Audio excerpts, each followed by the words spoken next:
Hey there crafters, welcome back to Gina Creates. Today I'm going to show you how to make these cute little cupcake gift boxes. I designed this template to celebrate my 6-year blog anniversary, so head over to ginacreates.com to download the free template today. Here are the supplies I will be using today to create this cute 3D cupcake gift box. I am using my Cricut machine. I have an Explorer Air 2. Or you can use any cutting machine that will take the SVG file. I also have some transfer tape, and then I have Barely Art craft glue. I love this glue for gluing cardstock together. And then I have a Cricut scoring stylus and a Cricut scraper. And then I'm going to be using a standard grit mat. You can also use a light grit mat for your cardstock. And for my material, I'm using 3 full sheets of 8.5 by 11 cardstock. I have a white and 2 pinks, and this is for my entire cupcake. And then I have 3 other colors that are just scrap pieces of paper, like a 3x2s or 3x3 piece of scrap paper in different colors just for your sprinkles. And then you will also need the SVG file over at ginacreates.com. So once you have it downloaded, it'll be a zip folder. So you'll just need to extract all files to open the folder. And then you can see inside I have 2 subfolders, one with a cupcake decorations and then the cupcake gift box template, and then my free license. And then when you look inside, you will see that I have 4 different art files. The main file we're going to be using is the SVG file for a Cricut machine. And if you're on a Windows PC, it might display as a internet HTML document with an internet icon. So that will be the SVG file that you'll want to upload to Cricut Design Space. And we will exit out of the Finder window and we will open up Design Space and we will upload and open our files this way. So you go to upload and you go to browse and then you find your downloads folder, and then we are going to upload the cupcake gift box template first and select that SVG or internet icon, and then we are just going to save it to our library, and it should look like this. It has like an off-white color and the size should be 10.64, and if it is not that size, make sure you resize it to those dimensions. And then you can use the layers panel over to the right and use that arrow drop down to select the cut lines, and we're going to change those to score lines. And then we're going to select the whole group and we are going to hit attach. Unless you want to change the overall color to this cupcake, we will just leave it the same, because the only part of this box that's going to show is the top icing. So I'm just going to leave that a white color, and next I'm going to upload the cupcake decorations, and then I'm going to add it to my canvas and make sure it is sized at 9.43 in width. And if it is not that size, you could come up to here to the size window on the width and type that right in there, and just make sure your lock icon is locked and it will stay proportioned. So once we have the size correctly, we can zoom in and ungroup the entire SVG, and then you will see all the layers in the layers panel to the right. And we're going to go to the bottom, and there's another group, and we're going to use the drop down menu to select those cut lines and change them to score lines. So this is for the cupcake liner, and we can change the color by selecting the pink bottom shape and going up to the color swatch and changing it to a different color of your liking. And then you're going to want to drag it back to the bottom so you can see your secondary colors for your stripes. And you can turn the eyeball off and not use them. It's totally up to you, but I like how it looks with the stripes, so I'm just going to choose a darker yellow. And then now I have a yellow themed cupcake liner. And then for the sprinkles, I noticed I have a different yellow already, so I'm just going to go to color sync and I'm going to drag those 2 dark yellows together So I can only have 2 yellows instead of 3. And you can see for my cherries, I only have 3, but I ended up using 6. So I went ahead and updated the file for you. So you'll notice you have 6 in your file versus just the 3. So make sure you save your project and you send it to the mat, and you can go through all your mats and arrange it how you want for the type of paper that you are using. And then we are going to cut on cardstock plus, and just make sure you have your scoring stylus. And I ended up changing my cardstock because I went with a yellow cupcake instead.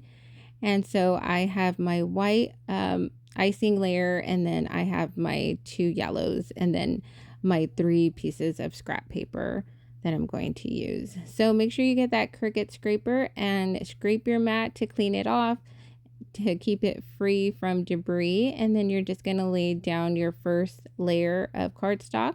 So go ahead and load your scoring stylus into the A clamp, and then you can load your mat into the Cricut, and we're cutting on cardstock plus. So your Cricut will score your paper first, and then it'll cut it out. And then I just want to show you this right here. My overall cupcake template is almost 11 inches. So you can see that you want to lay your paper down over the 11-inch mark. So maybe like in a quarter of an inch, go over so you don't get your cupcake template cut off. And then we're just going to remove that from the mat, and we will put it in a pile, and then we're going to cut out the rest of our cardstock. So next we're going to cut out the cupcake liner and just feed that through. And this one also needs your scoring stylus. So just keep your stuff organized, making sure you don't lose any of the little pieces or your sprinkles for your cupcakes. So I'm going to slow it down right here so I could show you a little trick I do to pick up all these cardstock pieces up at once. So I'm going to carefully remove the excess from the mat and leave all my pieces on the mat. And I'm going to use this clear transfer tape that I got from the Dollar Tree. It's like in the contact paper section, and it works really well with cardstock. It's not too sticky to where it's going to rip. So I'm just going to move my sprinkles out of the way, and then I'm going to lay it straight over my cardstock and rub it with my Cricut scraper. And then I'm just going to bend back my mat to take it off. So that's a fun little trick I like to do with my cardstock if I'm not using vinyl and I like the look of cardstock and I want to keep it all the same material. So it's just a lot easier than putting them all on one by one. So now I'm just going to finish cutting out the rest of my cardstock layers, and we can begin to assemble. So before we assemble, we're going to make sure we have our 2 templates with the hexagons facing the correct way. So we should have 2 spaces on the left of the hexagon and then 3 on the right. And then everything else should fit together. So I'm going to take my stripes that are on my transfer tape and flip it over so I can apply some Barely Art craft glue to the back of these stripes. So I'm just going to make sure I go all the way around the edges and make sure I have enough glue. So you want these all to be adhered to the cardstock without any edges popping up. So I'm just going in a little circle all around the edges. So next we're going to flip over our transfer tape, and we're going to start on the left edge, and we're going to start with that second point.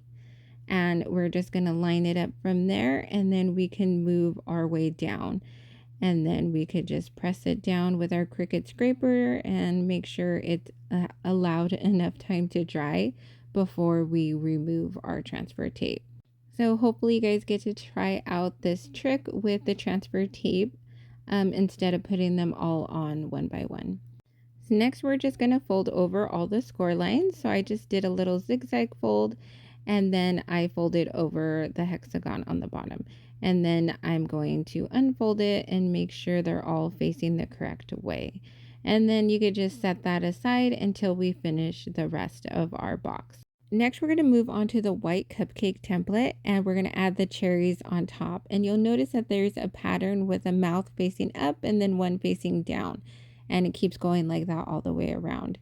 I went ahead and made it easier for you guys and added 6 red cherries. So it doesn't really matter where you place these as long as they match the shape underneath. So just add a little bit of craft glue to the back of the cherries and then just layer them on top. And then next we're going to add our sprinkles, and you can see I just put 3 colors on each section.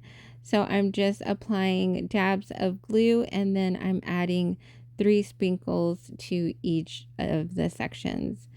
So you're just going to do that on each section, and then after you had the cherries and the sprinkles attached, you can go ahead and accordion fold all the score lines over and make sure you fold the ones at the bottom as well. All the ones at the bottom are going to go in along with the hexagon, and then the tab on the right hand side as well. And then we are just going to shape our box, and you can also fold over the tops as well, but it's not necessary because we're going to do that later on. So we're going to glue down our tabs to the hexagon, but instead of placing them on the inside, we are going to place them on the outside, and this will just give the inside of our box a nice clean view without the tabs showing, because they are going to get covered with the cupcake liner. So make sure you glue these tabs to the outside bottom. So just add glue all the way around the edges of the tabs, and then hold down one at a time until it's completely dry. And this will just help your box be nice and tight and snugged to the hexagon. And so once you get to that last tab, just make sure you add some more craft glue to the side of the tab and close up the box. And then you're going to make sure you hold it down closed until it completely dries. And once it's dry, we can set it down. And now we can wrap our cupcake liner around the bottom of our cupcake box. So we're going to apply some craft glue to the cupcake liner hexagon, and this is the side that does not have the stripes showing. And we're going to apply more craft glue to the side of the cupcake liner as well, where it's connected to the hexagon. And then we're just going to place our cupcake box sitting right on top, and we're going to make sure everything lines up on the bottom and the sides. And we're going to just wrap everything around to make sure that all the corners meet up. And then we're going to hold it until it dries into place. So you just want to make sure everything's lined up and meets together before your glue fully dries. And then we are going to close up one side at a time. So I'm just going to grab some more craft glue and only apply it to the very edge of my cupcake liner on that last section, and then I'm going to hold it down and make sure it's really tight and snug against my box. And then I'm going to do the same to the other side, only applying glue to the last cupcake liner section. And then I'm going to wrap that around as tight as I can, making sure all the corners meet up and it's nice and snug with the edges. And then once you hold that in place, you allow it to dry and your box is good to go. So I ended up adding 3 more cherries to the rest of the top of my cupcake box. So now I'm going to show you how to properly close up your cupcake box, and you're going to find 2 that pair up and match with the same mouth, and you're going to put that curved side on top. So push them together and their mouths should be lining up like this. Versus if you use the other 2 that are next to each other, their mouths aren't lining up. So that's the wrong partner. You're going to want to make sure that they are partnered together with the ones that have the cherry mouth the same. And then once you find those 2 sections, you can hook them together. And then you can start on your 3rd section and line those 2 up and then hook those in with the other 2 sets, making sure that the icing that is round goes on the top. So now you have a spiral of your icing all going in the same directions with that round icing on top, and then the cherries all pointing up. So I hope I explained that pretty well. Let me know if you guys have any questions down in the comment section. And I can't wait for you guys to make these to celebrate my 6-year anniversary here at GinaCCreates.com. Thanks so much for watching, and I'll see you next time.